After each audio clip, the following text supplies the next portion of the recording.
you look at the trajectory over the past, I don't want to politicize this at all, but over the past even 4 years, you will see that increasingly we have borrowed marginally more and more and more. And the theory was that when we borrow, we will invest. And that investment will lead to economic growth.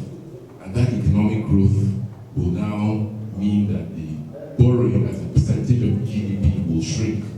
Not because, because the pie is getting bigger. And so the borrowing as a percentage of GDP gets smaller. That's the theory. But we're seeing that that theory is being turned on its head because the pie is not getting bigger. In fact, in real terms, if you look at the exchange rates today, the size of our economy is shrinking, and yet we are borrowing more. So what's going on? The model is not working. The model is not working. And that is the concern of everybody in this country. You borrow more, the economy should grow more. But this one, you are borrowing more and the economy is shrinking. What's going on? Is this voodoo economic? What's really going on? And that is the question and the concern of all of us. That is the concern of all of us. So, like my colleague Stella said, Senator Stella said, the issue is not that you are borrowing. The issue is what you are doing with the money you are borrowing. That is the issue. What are you doing with the money you are borrowing? And why is it not giving the results that we want? I'm proposing that we will have a much detailed discussion of camera for our sake and for the sake of those we represent, and because that will be much detailed. But having said that, I want to support the chairman that yes, we have read what you have submitted. I think all our concern will be the same. Why are we borrowing so much? And then we know why we are borrowing so much. So it's like knowing the question, knowing the answer before the question.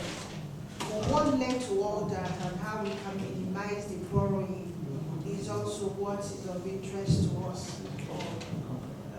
Because as people from private sector, borrowing on its own is not bad. But for what purpose? And how do you also minimize as you go forward that borrowing so it doesn't become a pattern?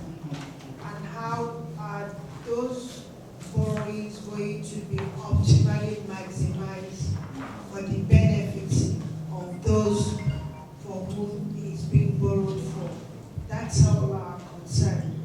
Because when you have a budget proposal that says 60% of what you have planned for is going to come out of borrowing, it's worrisome. So all that is what I propose, that as soon as we do our opening remark, we need to really sit down and talk frankly with you so we can understand our concern and probably give us a more elaborate information as to why we are where we are today and what you're doing. I know you and I know your capacity, what you're doing to help us jump that horrible hurdle. We wish to state very clearly our worries over the current proposed revenue of 7.3 trillion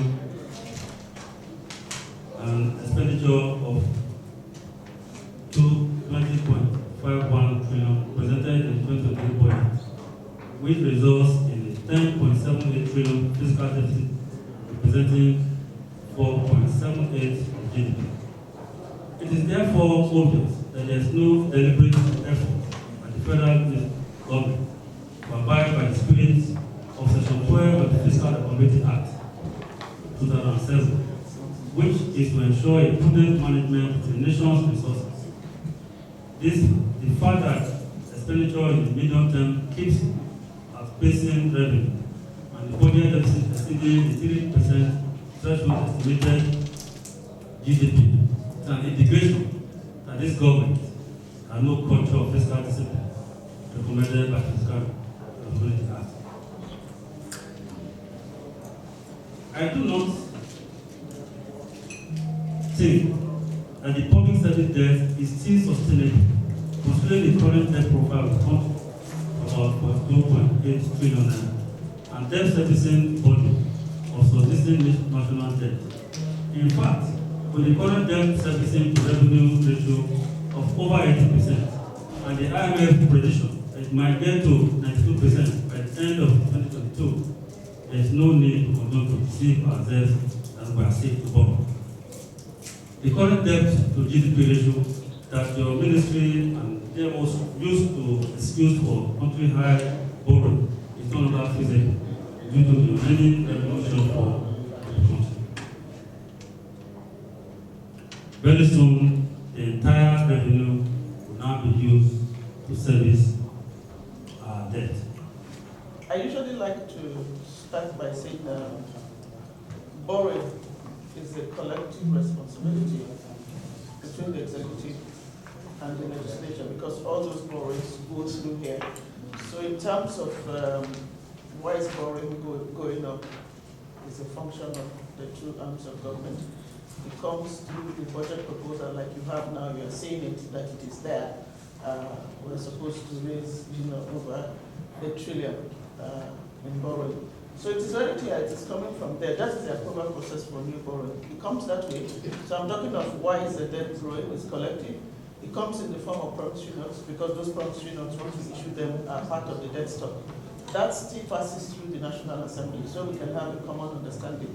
The third one are, of course, the multilateral and bilateral notes that come in the form of the external, medium-term external borrowing plan, which still goes through this way. So I think the takeaway on that point is that it's a joint responsibility, and between the two of us, we should closely look at those, because once they are approved, in the case of the budget, it becomes a law anyway, and it has to be implemented because there are long expenditure lines attached to those. So that's what I want to say. It isn't executive borrowing alone on its own. It's that these borrowings have been approved, so we have mutual responsibility. That's one. The second point, let me quickly apologize for my minister. She's actually not in the country as we speak. That's why she's not here. The second point to say, again, I think the data, the actual data for this year, fiscal data, which is captured in the MTEF, takes us to, brings us a bit to reality in terms of debt service revenues. You know, what has happened. So we've been talking for many years, for as long as many of us can remember, about growing revenues. But somehow, we've relied on oil, okay? And whenever anything happens to oil, whether it's external or internal, revenues are affected. Meanwhile, we've continued to grow expenditure. When you do minimum wage adjustment, you introduce subsidies, take them out, bring them out, your expenditure is growing. I'm just speaking to what contributes to that deficit, and there's clearly room to make a difference there. So we haven't. If we look at, when we talk about debt being sustainable or not sustainable, let me clearly say for at least 5 years, the DMO has not measured debt sustainability in terms of debt to GDP ratio. No. Even if you're looking at press releases or analysis that we make, we have always talked about debt to GDP is an IMF World Bank ratio. We've always talked about debt service to revenue ratio, even in a quarterly data that we publish. So we are not, the DMO as an institution is not sitting pretty cool that debt to GDP is low. And I was saying earlier that way back in 2020, when we were doing the public hearing of the MTEF, the DMO was at the two levels, House and Senate.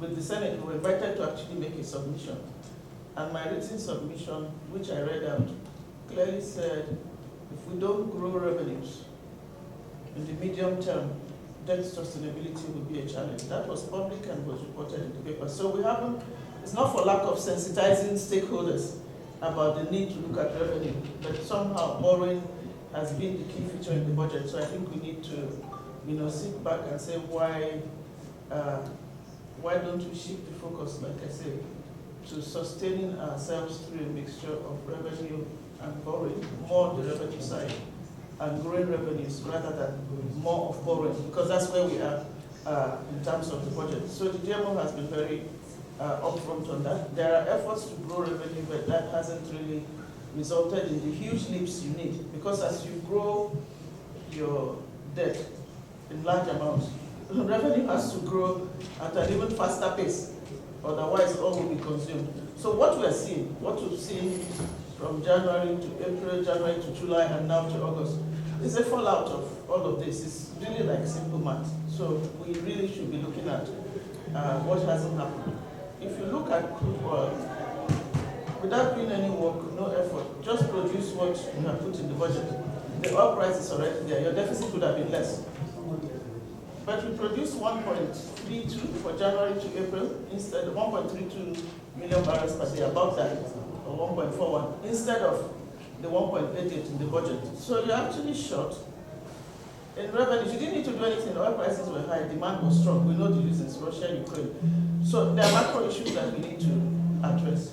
I agree we'll take the details later, but one point I'd like to make is while debt service to revenue is high, the reason debt service is put in the budget expressly is to make sure that it is serviced. It is not a best effort basis. So it is projected, it is planned for, and it is serviced. And the process for servicing debt, both domestic and external, is a straight through process. So in terms of default, that is not likely to happen, won't happen, let me say. The issue is what is your source of funding that repayment. So the key issues are revenue and expenditure. We need to look at that. Other countries have a higher debt to GDP ratio, but their revenue to GDP is much higher than ours.